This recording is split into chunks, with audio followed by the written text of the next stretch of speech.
Hi folks, how you doing? And welcome to our study of the different researchers for the promotion of healthy living for seniors, along with looking at a couple of variables to increase one's quality of lifespan as you mature, as you get older. Okay, so recently I was taking this course. Just finished it yesterday, just took the final exam. It was called Aging, Decision Making, and Mobility.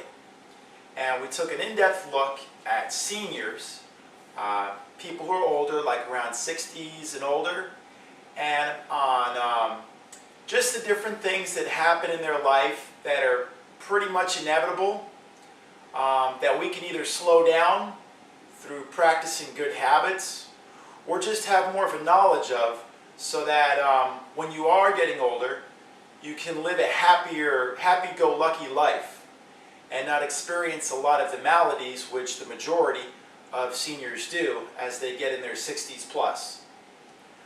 So the total intention of this video is just to help you live a happy lifestyle with your family, with your friends, to have that physical ability to move around, to be stronger, to be more confident, to feel happy in your life. Okay? So, who doesn't want to live healthier? Who doesn't want to, walk around as opposed to being in bed and hurt and not having enough energy to do any activities? Practically no one. We made up this little board, and as we see here, we have researchers, and we all want to live healthy, seniors, healthy living, prevention of disease. Now I'm going to speak about some things in a senior's life which are inevitable. Some of them aren't, but a lot of them are. Our body declines as we age, certain systems in our body. So I'm going to point out different researchers within the last about 5 years, the main researchers that have done some really nice studies in the art of studying your breathing, your mitochondrial dysfunction. Mitochondria is the part in our body, in each cell, that regulates the oxygen that we breathe in and gives it out to provide energy, combining with food. Combining the oxygen with food to give energy, as we call it ATP. The deterioration of this and how we can slow that down. Sarcopenia is known as basically muscle death. As muscle dies when we get older, it happens. All of our muscle doesn't die, but a big portion of it, especially the muscle that is strength and power, and the ones that we need for quick reactive ability so that we don't fall down or we don't get hurt and break bones. Dementia, which is known as a big loss of your critical thinking, short-term memory, the ability to make decisions, to speak words and know what you're saying and to be coherent, to be able to remember names, to be able to assign meaning to something that is happening. A guy snatches a purse from a girl. That's a bad thing. I can at least assign meaning. Somebody with dementia may not be able to do that. Speaking in terms of experiment, it is a loss of the firing of the neurons, the acetylcholine in our brains, which give us a higher awareness of what's going on. Now, as we see with people that are manic, they have a lot of neurons that are firing all the time, so they're even more aware of the surroundings than we are, and possibly sense things that we don't. We just have a normal population that's within a certain degree of what we sense based upon how much our neurons fire. And with dementia, it's much less. As we see with Alzheimer's disease, Parkinson's disease, you could go into the neurological disorders of bipolar, the downside of it, schizophrenia, some anxiety disorders, Okay? And then the last one we look at here is stability, balance, and postural control, and how important that is no matter what age you are. We're always constantly balancing. I'm balancing right now sitting upright on this chair. You're balancing wherever you are. It's just to what degree are we balancing, and we start to notice the decline of our balance as we age. And it becomes a very important thing later on. When we're young, we don't notice it as much. So, what I'll do now, after explaining these, giving you a general overview, I'll talk about some of the latest research with the authors and their findings. Let's take a look at mitochondrial dysfunction. That means that there's a deterioration of how we are using oxygen in our system, combining with food to provide energy. Basically to move and to act with the oxygen usage in our body. Now, as we see with this study from John Duckett called The Normal Aging, he took a look at the matter in our brain. We have this white and gray matter which dictates our cognitive thinking, how we think, and our short-term memory, our long-term. And as we saw that with age, our gray matter and our white matter becomes less dense, and we have a less ability to critically think. He also took a look a lot into seniors and into the future with Social Security, Medicare and Medicaid, and some of the budget crisis that is going on with that. Being that the average senior in the year 2000 basically collects about $8,000 after paying out medication for Medicare and Medicaid, SSI. While the average person who works, who's aged 20 to 64, there's not as many people as there used to be in the past. There's a lot less working class now. And they are collectively paying out in taxes about $6,100. So there's an imbalance, not as many people working, and a lot more people that are seniors. A lot of baby boomers, a lot more people that are seniors now, and they're living a lot longer due to our advancement in technology, MRIs, CAT scans, X-rays, just the whole quality of living. We've raised the roof another 30 years in the last 30 years. You can live a lot longer. So there's supposedly a projection date by the year 2019 that these services will not be here anymore, Medicare, Medicaid, things like that. So one of our questions in class was to come up with a proposition of what we should do. Since we've done these studies, we see that there is a way to improve our quality of living as we age through exercise, through nutrition, eating your greens, your vegetables, not eating too much, but yet eating frequently, 5-6 meals a day. And through these practices, we can live a lot longer and getting your recovery in your sleep. David Hood, in his paper, The Coordination of Metabolic Plasticity in Skeletal Muscle, he took a look at mitochondrial biogenesis. And what that is, it is an explanation of how we use oxygen in our body to give energy so that we move and we move. And we took a look at each one of these intricate things in the body and how we are able to produce this energy and how it deteriorates with just maturing.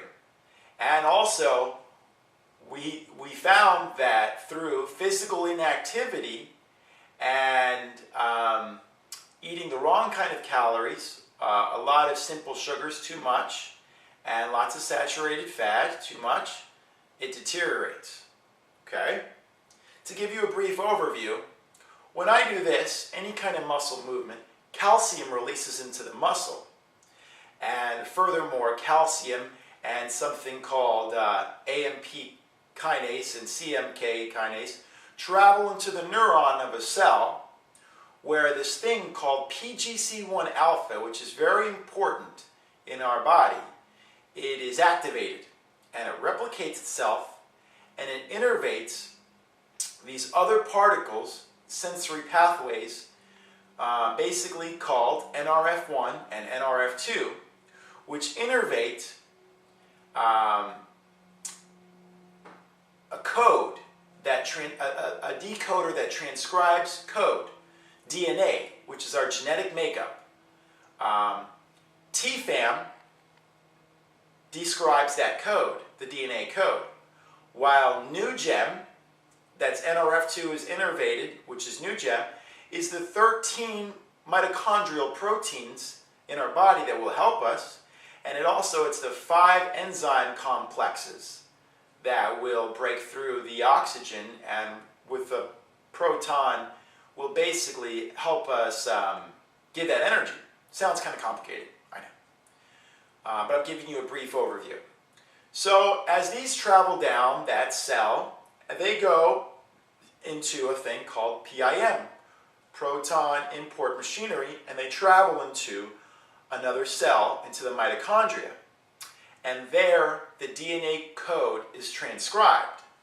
And so it gets the information of the DNA code. And as it travels out of that mitochondria, it is now going to build another cell.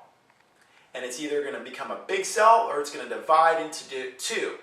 It's called fusion or fission. And from there,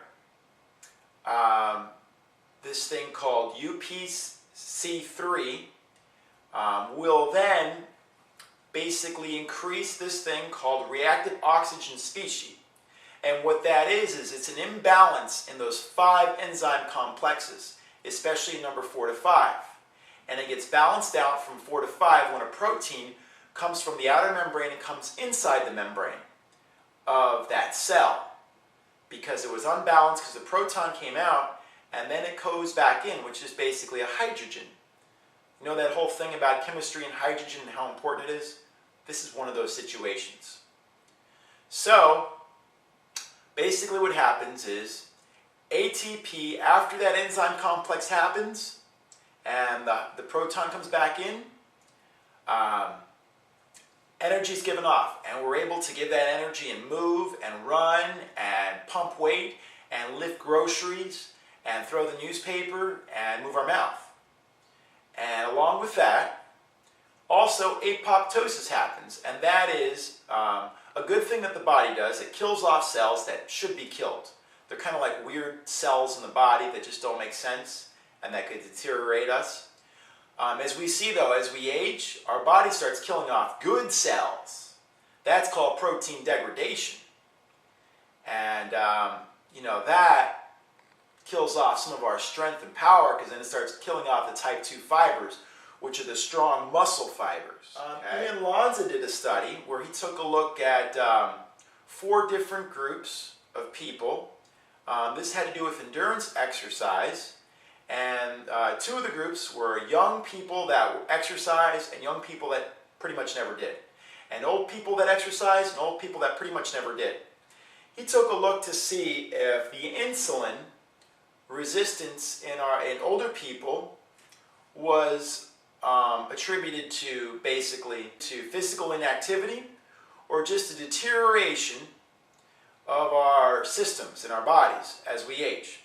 He also looked at fat oxidation, whether we burn off fat, burn off less fat, if we burn off less fat due to aging, or is it just physical inactivity?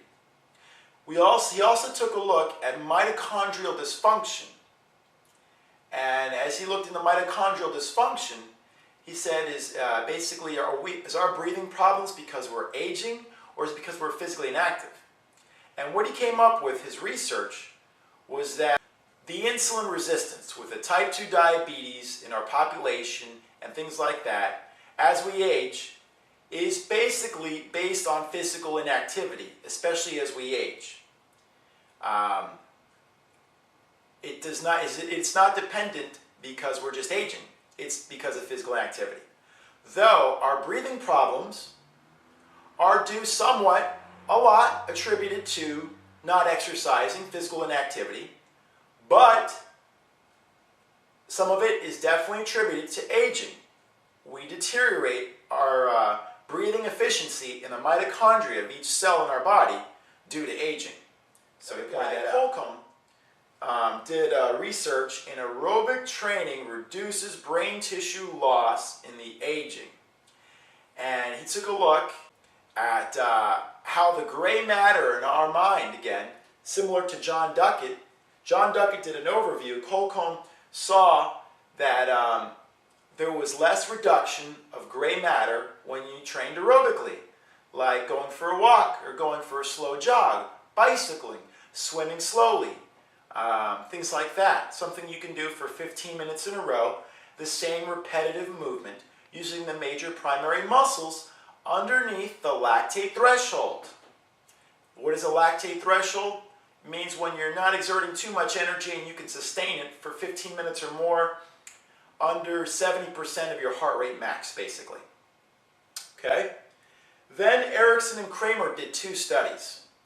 One study dealt with an overview of looking at populations who were aerobically training and anaerobically training. Basically toning and stretching versus just walking.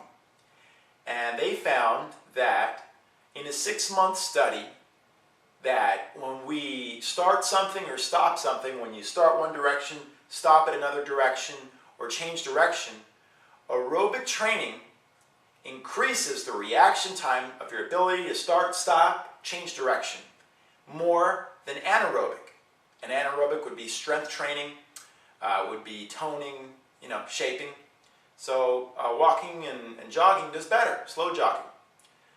Though they saw with the combination of both, that was the most superior, aerobic and anaerobic. We go into the cortical plasticity of skeletal muscle in the aging with Erickson and Kramer again, and we see they took a look at basically how physical activity stimulates brain function, how we're going to think more critically, how we're going to, our mitochondria in our cell is going to be healthier and more robust. And that's what they saw with that study. Now, as we go into sarcopenia, there was a guy by the name of Rubinoff who did an experiment called Sarcopenia and its Implications for the Elderly. And he basically did an overview and saw that sarcopenia is the death of muscle. And when you have, quote unquote, 2.5 times your amount of muscle less than when you did when you were 20 to 30 years old, that's basically sarcopenia. 70% of your muscle loss between your prime years of muscle mass, aged between 20 to 30. In the USA, for people under 70, we are at approximately 13 to 24% as of the year about 2000, those diagnosed with sarcopenia. Now, as we go over the age of 80, over 50% of us have sarcopenia. What are some of the implications of this? We see that our central nervous system, our spine and our brain, decline a lot in their ability to just work. We see that our ability of muscle contraction function, to contract muscle and movement, lessens. We see that the gonadal steroids in our body lessen, are basically our hormones in our body. And we also see that what we call catabolic mediation, which is how the body starts killing off cells and killing off good cells, which we don't want, is increased when we're sarcopenic. Okay? Ian Jansen did a study on the healthcare costs of sarcopenia in the year 2000. And through national surveys of basically looking at just the disability portion of our population, they took a look at how much sarcopenia impacts our budget. Now, mind you, that's just the disability portion. We could have taken a look also at the obesity portion, at the overweight, at the osteoporosis portion, and a lot of other portions, type 2 diabetes, where sarcopenia is. But they just looked at one portion, and from that one portion they found that there was $18.5 billion accounted for people with sarcopenia. That's 1.5% our healthcare expenditure. For every guy, that's $860 that has it, and for every woman, that's $933. And as we also saw, they saw that a 10% reduction in sarcopenia would yield us a savings of $1.8 billion. Now, as we go further into this, if we were to look at the impact of sarcopenia and what it has on obesity, overweight, type 2 diabetes, higher predisposition for heart disease, cancer,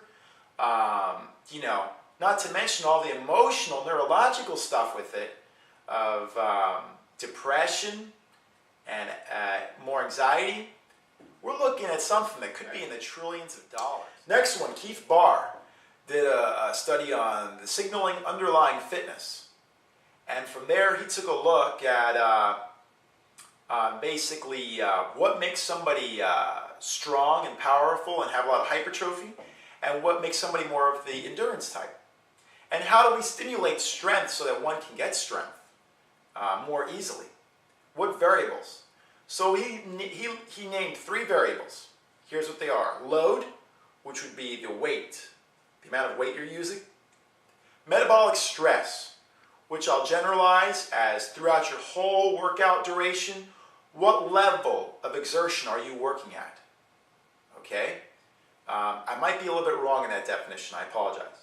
And calcium flux, how much calcium is released into the body for this specific exercise in a total. And as he saw, in order to increase your muscle mass, to increase as much as possible your hypertrophy, your broadness, to increase your strength and your power, you need to increase mTORC in the body and its phosphorylation activities. You need to increase this to stimulate your anabolism and your testosterone to really shoot up. How do we do this? By having a high load, which means having heavy weight, or basically heavy weight, or performing the exercise really slow in the toughest part so that you can't last too long, along with having low metabolic stress and low calcium flux. So basically in a short amount of time with a lot of rest break. That's what it means. Okay? Because the metabolic stress, you look at 5 minutes. Well, if for 30 seconds you're all out, and then for the next 4.5 minutes you're doing nothing, it looks like low metabolic stress. Okay? Versus if you were running a marathon, then you would constantly be exerting energy, which would be a high metabolic stress. Okay? Or bicycling. Okay? Because you're constantly exerting energy. But if you're working with strength and power, then you're taking a lot of rest breaks. So that's low metabolic stress, low calcium flux, and high load. Okay? And they saw with an endurance phenotype that you want a low load and a high calcium flux and a high metabolic stress. Elaine Volpe, I believe, well, I know her last name is Volpe. I think it's Elaine. But she did a study on essential amino acids are primarily responsible for amino acid stimulation in muscle anabolism. Basically, she is taking a look at the proteins in our body that are not in our body. They're called essential amino acids. There's basically 8 to 10 of them. 10 of them when we're young, and 8 of them as we mature past the age of 18 that we supposedly need in order to build muscle and repair muscle tissue and survive. Private Tim Hall, phenylalanine, vanillin, tryptophan, threonine, isoleucine, methionine, histidine and arginine are for the youth, and leucine and lysine. Leucine is the most anabolic amino acid that the body doesn't produce. So that's big. It's big among bodybuilders. But those are the 8 amino acids, actually the 10, that our body doesn't produce.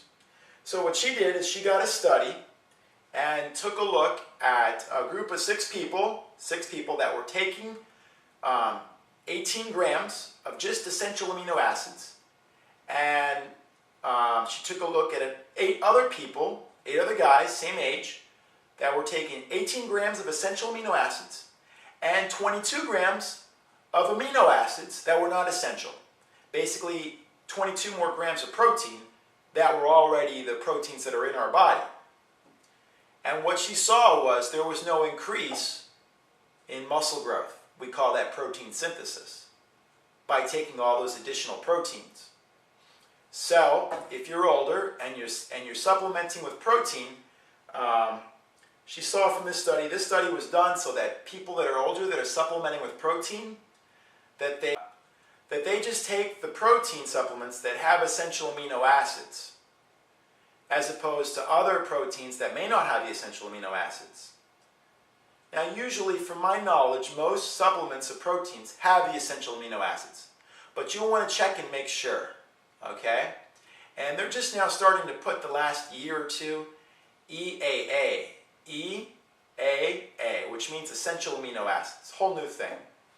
So you want that if you're older and you need more protein, because as we age, we need even more protein, 1 to 1.5 grams of protein per kilogram, which is 2.2 pounds. Usually an adult would need just 0.8 grams of protein per kilogram. Dirks with the mitochondrial DNA mutations in energy metabolism and apoptosis.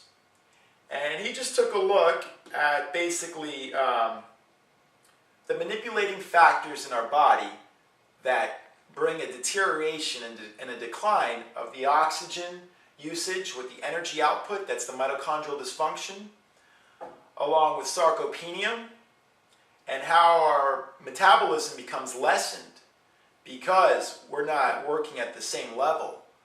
Our deterioration in our mitochondria and in our muscle is we have less muscle. So our metabolism is less, and therefore our body is killing off even more cells and more fast twitch fibers that we need to use this muscle and when we fall, so that it doesn't hurt as much, we don't break bones, and so that we're stronger, we can lift weight, we feel better. When we feel better mentally, emotionally, we will be better. Mental into the physical, emotional to the physical. Adam Johnson took a look on a study called Resistance Training, Sarcopenia, and the Mitochondrial Theory of the Aging. And from there, he basically sought that with especially strength training, that it lessens the extent of sarcopenia, the dying off of muscle, and it also lessens the extent of the aging in mitochondria, so that we can live longer, live more quality, and tied it into with the brain, how the blood circulation in our brain improves, and we even build more neurons, more brain cells in our body. We have more DNA to give code and give individuality and initiate more detailed movement with our fingers and arms and hands, more controlled. So we saw a lot with that. Gibala did a study, forgot exactly what the title was, but it took a look at subjects training with this leg exercise. It's very strenuous. We call it the Wingate test in exercise science. It might not have been the Wingate test, but it was just like it. Very similar. And it was 30 seconds of all out pedaling hard on a bicycle that has weight on it. So it gets real tiring because it tires out your legs and your butt, your glutes, a lot. And they did that for 30 seconds, took a 4-minute break, and did it again. And they did it 4 times. So they effectively exercised for 2 minutes. 30 seconds, take a 4-minute break, 30 seconds again, take a break, 4 minutes, and again and again. And they had another group who did aerobic activity for 45 minutes. And what they saw was the one that did the Wingate test improved in their cardiovascular endurance just as much as the other group did.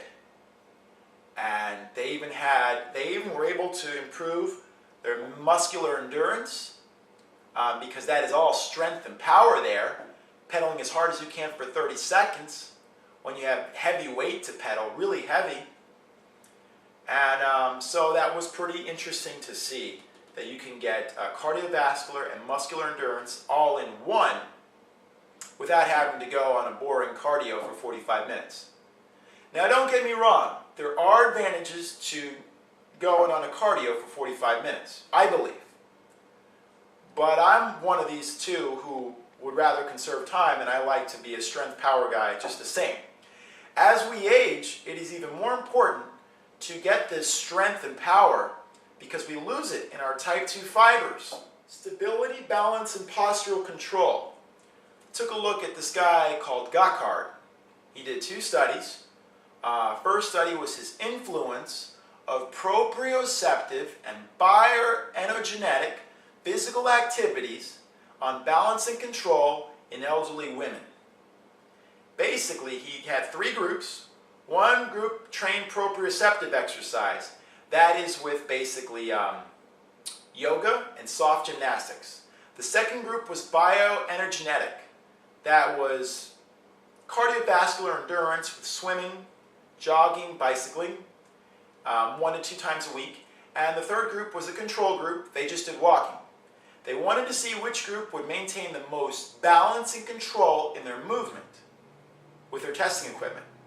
And it was the proprioceptive, the one that trained yoga, soft gymnastics.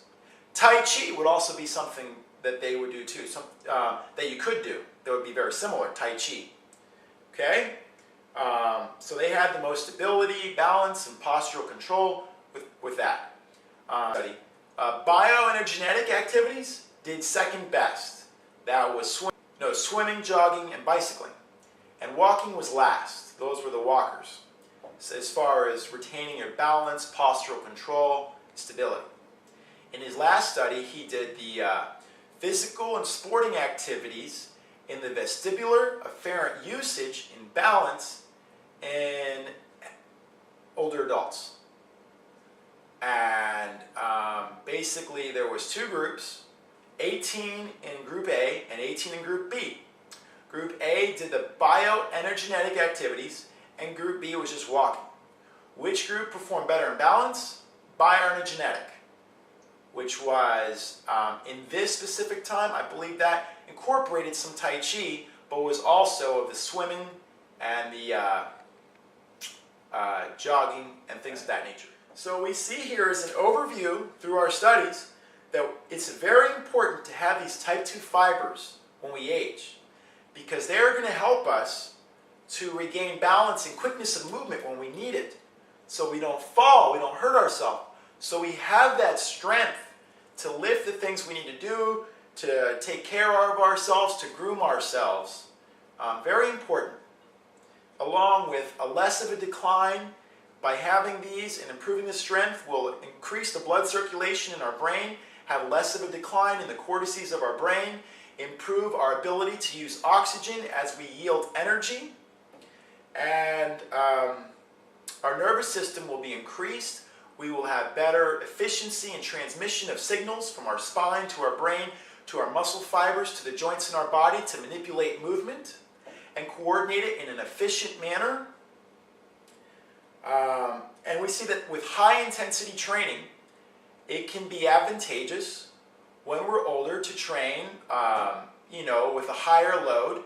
This would be under, supervision of a personal trainer and with a doctor's consent to train with a higher intensity. If you're a beginner, start out slow.